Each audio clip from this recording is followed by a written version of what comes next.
Welcome to Athima cooking channel. ஒரு லட்டு சாப்பிட்டா பத்தவே பத்தாதுன்னு ஃபீல் கொடுக்கறது இந்த ரவா லட்டு மட்டும்தான். நல்லா சாப்பிட்றதுக்கு வாய்க்கு நெய்யில் வறுத்த முந்திரியும் இந்த ரவா லட்டும் சேர்ந்து சாப்பிடும்போது டேஸ்ட்டே அட்டகாசமாக இருக்கும். வாங்க எப்படி செய்யுதுன்னு பார்க்கலாம். ரவா லட்டு செய்யறதுக்கு 2 கப் அளவுக்கு ரவாவை எடுத்து வச்சுக்கலாம். 2 கப்பு ரவைக்கு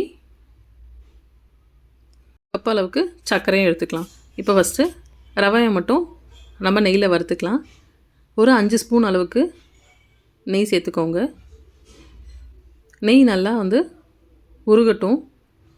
உருகினதுக்கப்புறம் நம்ம எடுத்து வச்சுருக்க 2 கப் ரவையை இதில் கொட்டிக்கலாம்.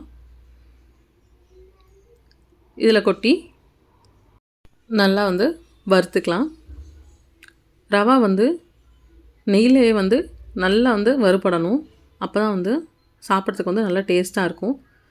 நல்லா சிம்மில் வச்சு ஒரு 10 நிமிஷத்துக்கு நல்லா கலர் மாறாமல் வருங்க. வறுக்கும் போதே வாசனை ரொம்பவே நல்லா வரும். நல்லா வாசனை ரவா நெய்யில் வறுப்படுற வாசனை வந்ததுக்கப்புறம் அடுப்பை ஆஃப் பண்ணிக்கோங்க.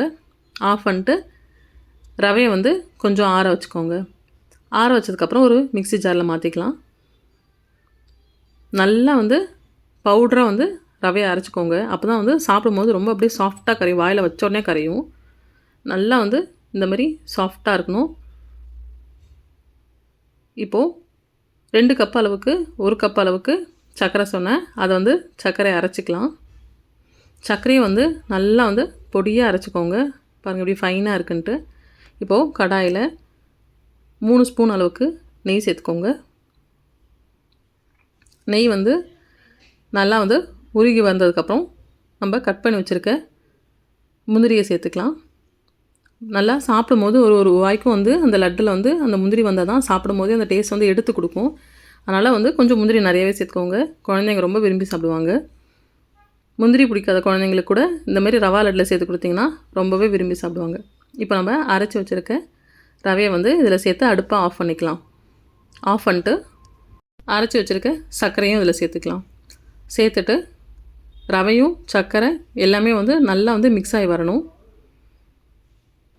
அப்படியே நெய்யோடு எல்லாமே ஃபுல்லாக ஒட்டி வரணும். பிடிக்கிற பதத்துக்கு கரெக்டாக வரணும். நெய் கொஞ்சம் கம்மியாக இருந்துச்சுன்னா இப்போ கூட ஒரு ஸ்பூன் லைட்டாக நெய் சேர்த்துக்கிட்டிங்கன்னா அந்த சூடுலேயே கரைஞ்சிரும். இப்போ ஒரு பாத்திரத்தில் போட்டுக்கலாம். கை பொறுக்கிற அளவுக்கு சூடு வந்ததுக்கப்புறம் நல்லா இந்த மாதிரி டைட்டாக பிடிச்சிங்கன்னா சூப்பராக வந்துடும் லட்டு.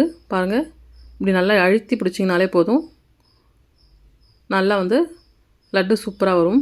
இப்படி பிடிக்க வரலன்னா லைட்டாக நெய்யை சூடு கட்டி கூட மறுபடியும் கொஞ்சம் கொஞ்சமாக இதில் சேர்த்து நீங்கள் அந்த மாதிரி லட்டாவும் பிடிச்சிக்கலாம். எந்த அளவுக்கு டைட்டாக பிடிக்கிறீங்களோ அந்த அளவுக்கு நல்லா உடையாமல் வரும். நல்லா இந்த தீபாவளி ஃபெஸ்டிவல் டைம் அப்போது வீட்டில் எதுவுமே இல்லை ஸ்வீட்ஸ் அப்படின்னும் போது டக்குன்னு நீங்கள் ரவா இருந்தால் போதும். ரொம்ப சூப்பராகவே இந்த லட்டு செஞ்சு கொடுத்துடலாம். கிட்ஸ் எல்லாம் ரொம்ப ரொம்ப விரும்பி சாப்பிடுவாங்க. பாருங்கள், பார்க்கவே எவ்வளோ சாஃப்டாக வந்திருக்குன்ட்டு. கண்டிப்பாக ட்ரை பண்ணிட்டு கமெண்ட்டில் சொல்லுங்கள் எப்படி இருக்குன்ட்டு. அவ்வளோதான், ரொம்பவே சூப்பரான ரவா லட்டு தயார்.